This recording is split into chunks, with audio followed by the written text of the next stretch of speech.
by gamers with a Y for gamers with or without a Y.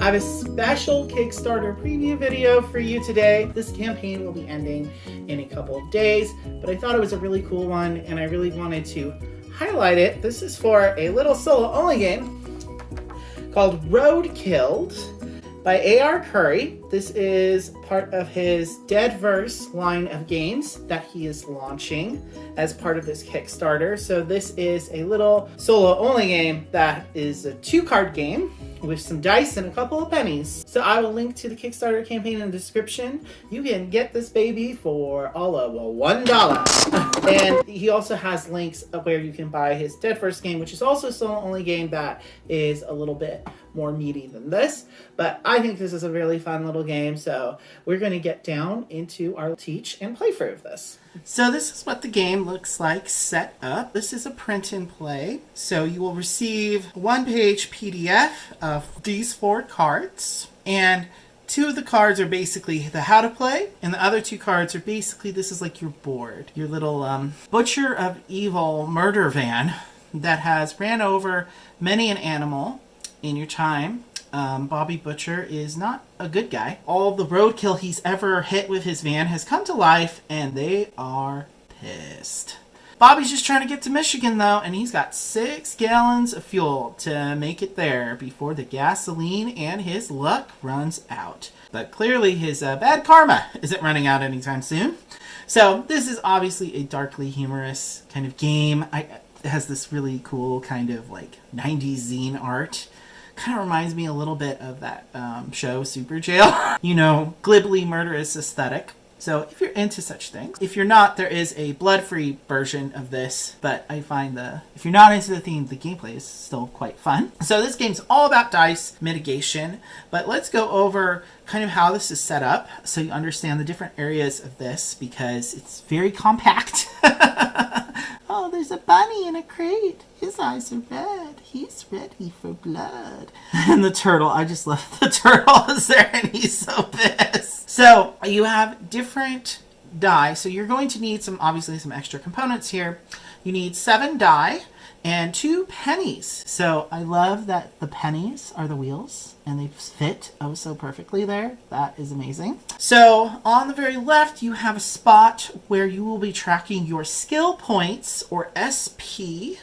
These are very important. These are what you'll be using to mitigate your die rolls, to sort of manipulate what you're going to be able to do in the game. Next to that, you will have your fuel die, and this also starts at 6. Now, throughout the game, you will be able to regain SP points that you use. You will, however, not be able to regain fuel that you have lost throughout the game. And we'll go over how that will happen. And of course, you'll notice that there's little levels here under the wheel. Throughout the game, there will be bad things that can happen that will cause your wheels to deflate, I guess. And then if either wheel comes completely off, you will lose the game. Similarly, if you ever run out of fuel, you'll lose the game. Running out of SP doesn't make you lose the game, but if you ever get down to 1, you're just kind of stuck at 1, but you'll always have at least 1 SP point to use to mitigate every round. By then, you just become desperate and you want to find a way to get more SP points, because only having 1 to use each round is not great, but it won't be an automatic kill shot, so to speak. So looking over at this next card, which is kind of an extension of this, these are sort of the 2 tracks. This is basically kind of a race game. So the red die, or, you don't have to use these colored die. I just happen to have these Sagrada die, which are very lovely and had matching colors to the spots. So that was very serendipitous. The red track is your enemies. So they kind of start here, and anytime there's certain numbers you'll roll, and we'll get to the roll actions and stuff in a second.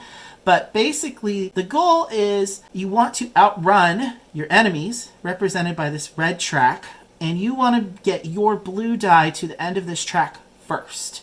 If the red die, representing your animal foes, gets to the end of the track before you lose. So the 3 main ways you can lose is running out of fuel, the animals essentially catching up to you, or one of your tires flying off. If you get your blue die there first, before any of those things happen, you win the game. Easy peasy lemon squeezy. Now, how are you going to be doing things in this game? So you have your 4 die that are placed on the board here, and then you will have 3 action die that you'll be rolling each turn. So you will need to do a couple of steps in order to resolve and use these die. So the first step you need to do is you need to resolve any doubles or triples that in your initial roll. I have doubles here. So doubles are going to give me +1 enemy. Not good. If I had rolled a triples, like let's say this had been a 4, a 4, and a 4, I would get to go the distance and move my blue tracker 1. Okay, so doubles are bad, triples are good. But because I rolled a double, I have to go 1 there. So now I will get to go to the mitigation step where I can use SP from my purple die to mitigate these rolls. Now, let's go over what the different numbers are that are going to be the different actions that we'll be resolving. So if I roll a 1, that's good. That will give me 1 more SP. I'm at 6, so I'm glad I didn't roll a 1. Or if I did, I'd probably want to mitigate it potentially because I would gain nothing. Because you can never have more than 6. You can never have less than 1. In this game. I believe I explained already, if you get down to 1, you'll just be desperate. But you'll still always have 1 SP to use each turn, or each round. But you can't gain more than 6. No wraparounds or anything, any extra die or anything like that. So that's kind of a waste, so I'll probably want to mitigate that. Also, obviously, if I create a triple, now, like let's say I use my SP to turn this into a 4. Triples allow me to go the distance, as you may recall. However, 4s also cause these wheels to go down. And 3s cause the front wheel to go down. So 1 is extra SP. I should also mention 2 is I would lose fuel. And I can never regain fuel. I can only lose it. So anytime I get a 2, I probably want to mitigate that. But if I ever end up with 3 3s, I would go 1, 2, 3. Oh, that's not good. I would immediately lose. So I do want triples, but I never want a triple 3 or a triple 4. Because then I would lose one of these wheels. And triple 2s probably wouldn't be too good because I'd lose half my fuel in one go. And 5s, if I ever roll a 5, that is +1 enemy, which is also not good. If I roll a 6 immediately, I get to go the distance. But if I decide I want to mitigate something, like I wanted to turn one of these 4s into a 6, say, I put it off to the right to show I mitigated it because when I create a 6, I can only attack for -1 enemy. Still good. But not as good as going the distance, in my personal opinion. So if you initially roll a 6, you can use it for bumping the blue track. If you mitigate to make it a 6, you can only attack. And that's just -1 enemy. It's actually sounding kind of good to me right now to mitigate to a 6. And utilize this. So that'll go down to 4. I use that SP. The 4 would cause us to go down 2, which is not the best in the world. I think I kind of want to spread that out a little bit. So I'm going to use another SP here just to change one of these to 3, you know. And then if I created any doubles and triples from all this mitigation, I'd have to resolve them. And the same rules all apply for that. But I did not, so I can just go along and resolve these dice from bottom to top. So I'm just moving them to the right to show that I've mitigated them, just so that that's clear. It really only applies to the 6s, but I find it's a very helpful organizational thing for me visually. So we'll start with the 3. So one of my tires goes down. 4, my other tire goes down. But the 6 allows me to bump this bitch back. So I'm quick to check a bitch if she is out of line. That is worth it, I feel. We have 4, 4, and 2. So I rolled a doubles, and doubles is always +1 enemy. So I have to go forward there. I'm probably going to want to change this too, so I don't lose some fuel. Yeah. And these 2 4s are going to cause me to immediately lose the game if I leave them there too. So what I can do, I might just use all my 3 remaining SP points to change these. Well, I can change that to a 1 for sure. It's probably not a bad idea. I mean, I might just have to spread that action out, you know? Yeah. Well, I'll use another 1. I think I'm going to put this all the way down to 2. So I used my 3. So I did 1, then -2 there. So this goes down, not great. I lost, sorry, I'm doing this in the opposite order that I should be doing it. I didn't create any doubles or triples, so I don't need to resolve that. Let's go and resolve my die one at a time. So 1, it bumps me back up to 2.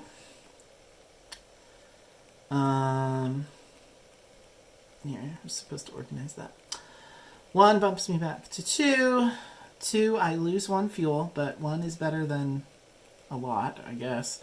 And 4, this goes down. That wheel is in a dangerous place, so to speak. Okay, I roll doubles. 1, 1, and 2. Not great. However, I can use one of my SP here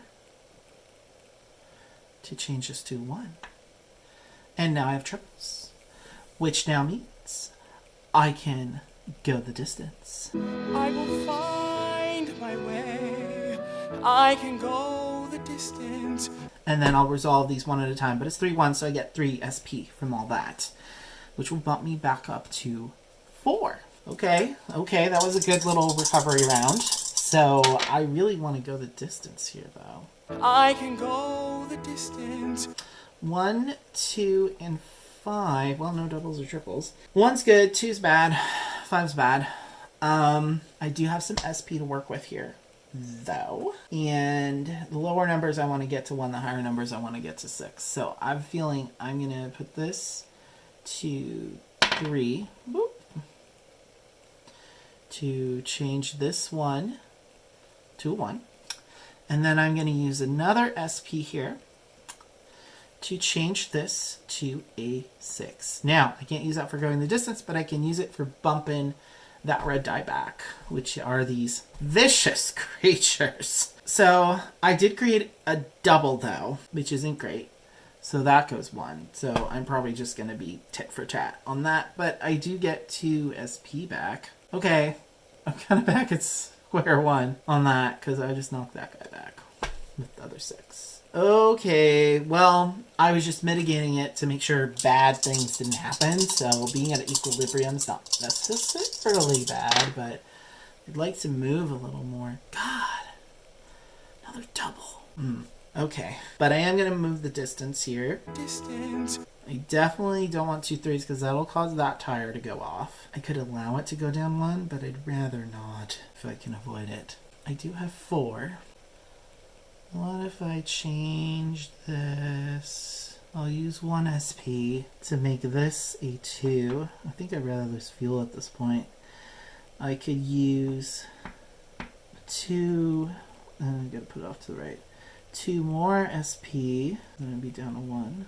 To change this one to a 1. Maybe I'll just use that last SP to also change this to 1, so I'll be able to bounce back.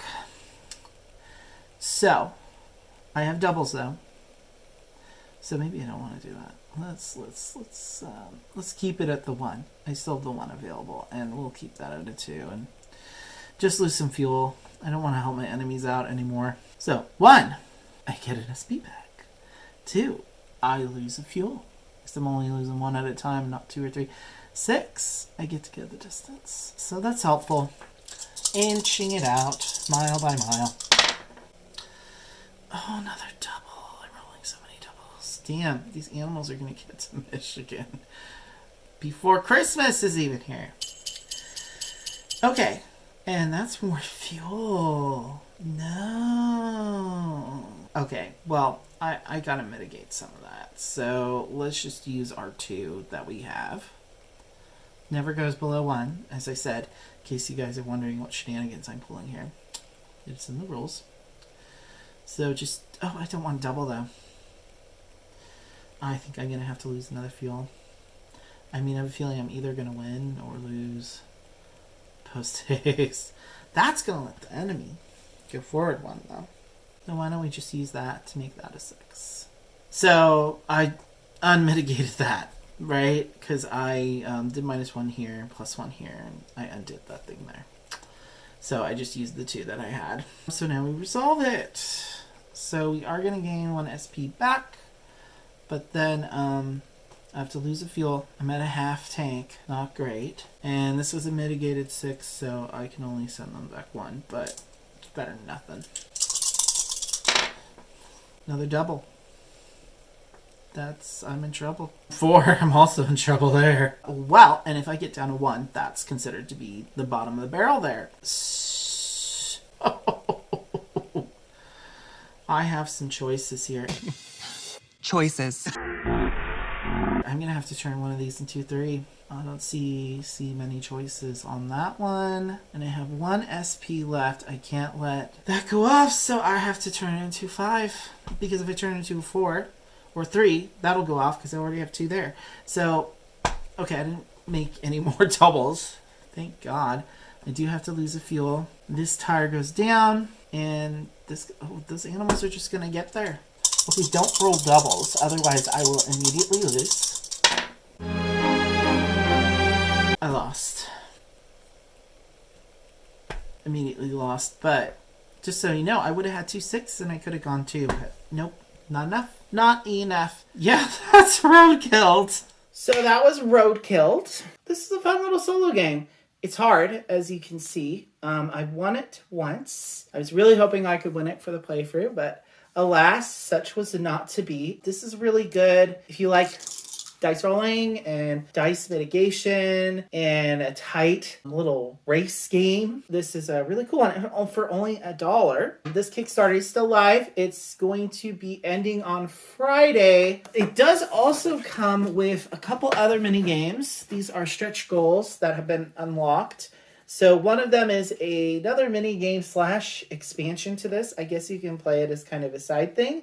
And it's called Olgaroff's Revenge. And there's a pretty gross looking mutant thing. I guess it's all the different RoadKill became a demon beast. And this one is you're kind of doing a rondel kind of action with the dice. And it's kind of like a little mini boss battler. There's also Carrion Eaters. This is a mini game that's kind of separate that I'm still kind of puzzling over exactly how all the movement works. But it's basically another kind of dice battler. You have dice representing these different prey underneath, and you're trying to have the carrion dice descend and attack the prey and get them down to 1 so that they then become part of this action pool. So there's this kind of dice recycling thing going on in it. Very clever little games. When I first saw the sort of elevator pitchy landing video on the Kickstarter page for this, which is literally the designer going like, "Hi, I'm Anthony Curry, and I have these 3 games because I'm trying to be a game designer." And I was like,